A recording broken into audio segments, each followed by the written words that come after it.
Yun yung totoong kaganapan na nangyari sa Hong Kong. Nung pasasalamat ng mga OFW sa dating Pangulong Duterte. Pero biro mo yung mga ganyang nakikita natin napapanood, ini-edit yan ng mga loyalist vloggers.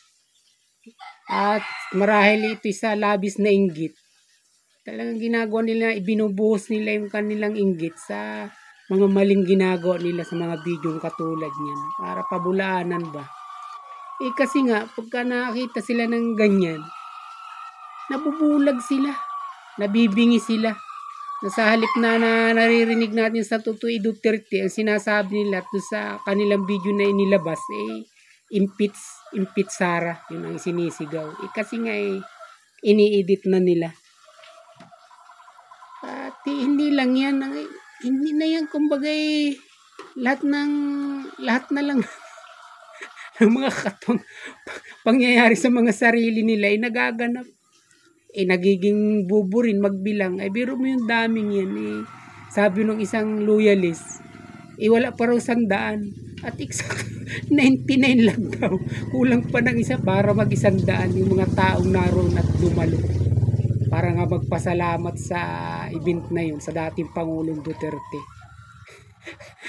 Tingnan nyo, nagiging bubo na magbilang.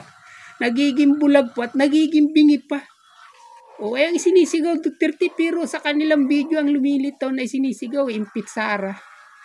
Nakita nyo na. Ganyang katitindi at ganyang kabugok itong nangyayari sa labis na inggit. Ikaw ba naman? Umiiyak talaga. Di ba kita nyo naman sa video yung pinakita ko sa inyo, umiiyak talaga yung mga OFWs doon. At kahit nga ikaw manood, kumbaga hindi ka man maiyak, magtatats ka talaga. At yung damdamin kumbaga maglulubag din talaga. Na hindi mo rin mawari kung ano talagang mayroon at bakit ganun yung nangyayari sa mga taong naroon. At tayo na rin mismo. Siyempre dati pa tayo sumusuportan tayo sa dating Pangulong Duterte. Pagkatapos hanggang ngayon, ganyan pa rin yung ating nakikita. Labis tayong gugulumihanan sa mga nakikita natin nangyayaring katulad yan. Nataliwas naman sa mga loyalist vlogger at na talagang ito yung inggit ay naghahatid sa kanilang mga katwang pangyayari sa isip at sa isip at sa kanilang mga pananaw. Hindi ba?